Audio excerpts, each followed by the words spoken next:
There's more than one Rage in town, and this indie beat-em-up is more than just a tribute to its Megadrive brethren. It's been available for quite a few years, but more recently made its Switch debut at the end of September 2019. Do you have what it takes to fight in Rage?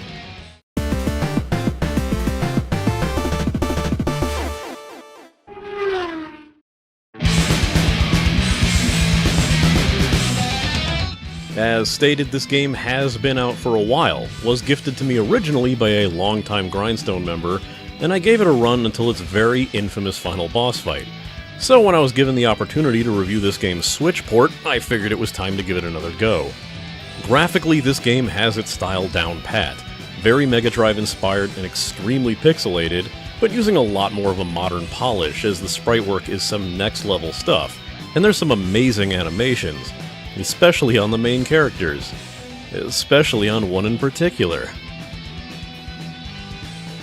Sorry, what was I talking about? Yeah, nearly every female human character in the game has some insane curves and bounce, but Gal is a special kind all her own. Enemies are more hit and miss in these animations, like the oddly hunched over and stiff-looking cat people sprites, but there are solid designs all around. There's variance in enemy design as well, mostly animal mutants, with a few more humanoids and human designs to keep fights fresh and help identify what you're up against pretty easily. At the same time, there is a lot of violence and brutality. Enemies can explode into bones, and the fate of a lot of the human characters is less than kind. Implications that the mutants are eating humans, breeding them as slaves or concubines, or just hunting them for sport. The tone of the game is extremely dark, yet still has this overall silliness, especially in its rather dodgy English, that can make it feel tonally dissonant, but entertaining nonetheless. Background effects are flashy, with a lot of rain effects, bright flashes, parallax scrolling, and some 3D. There's a lot of interesting lighting effects and all sorts of modern touches that'll keep your attention. Unfortunately, the game likes to absolutely pack the screen with enemies, and you can easily get lost in the Braveheart-level brawls coming in from all sides. Shockingly, the game holds up pretty well when that action becomes brutally flashy and chaotic, rarely dipping in frames as a result.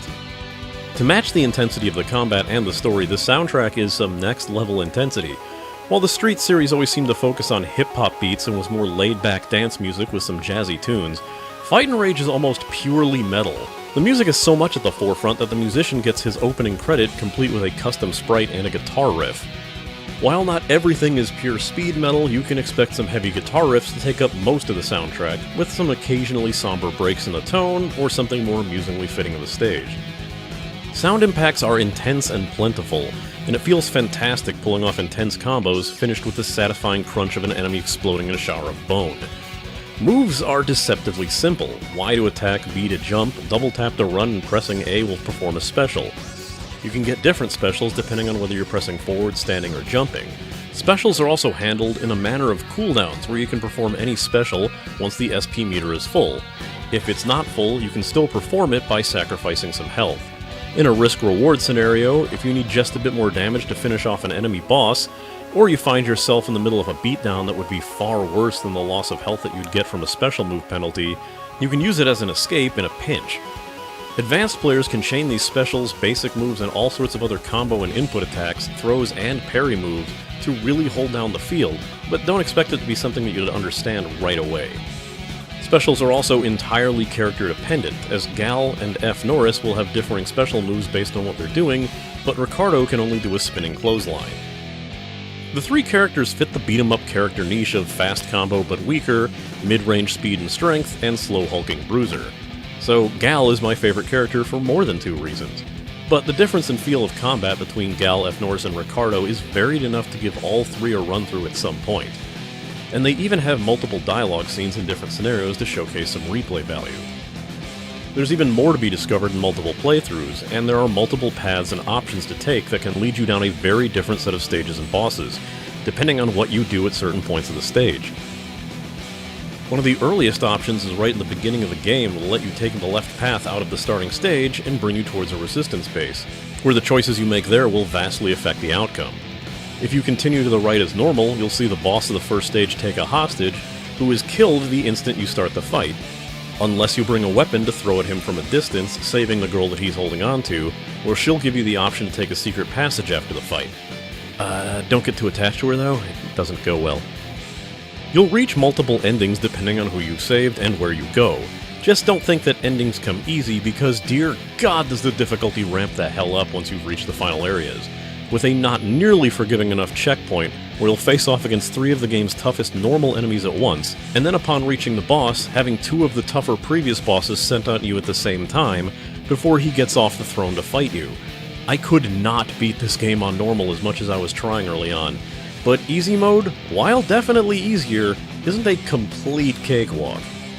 In fact, you don't even get access to easy mode until you unlock it, and man does this game have a ton of unlockables. From different color costumes that are entirely dependent on what you do, like playing certain difficulties or 1-credit clears, to being able to unlock enemies and bosses as somewhat playable characters, as you can only use those characters in a completely separate battle mode. With all this in tow, and a rather dodgy translation of a surprisingly dark and complex story, it may be worth giving full attention to this game as an indie stop. But if you want the bare bones of this brutal beat-em-up, expect some repetitive play if you attempt to unlock everything. Even with this rather quick look, Fight and Rage is an easy go recommendation for beat-em-up fans, especially those into more of a heavy action and combo-focused game. And if you want me to get far more spoilerific and in-depth with this game in a full indie stop, let me know. Just don't hold your breath for one anytime soon. There's a lot to unlock in this game, a lot of difficulty spikes to get through, and I've got plenty to do as it is.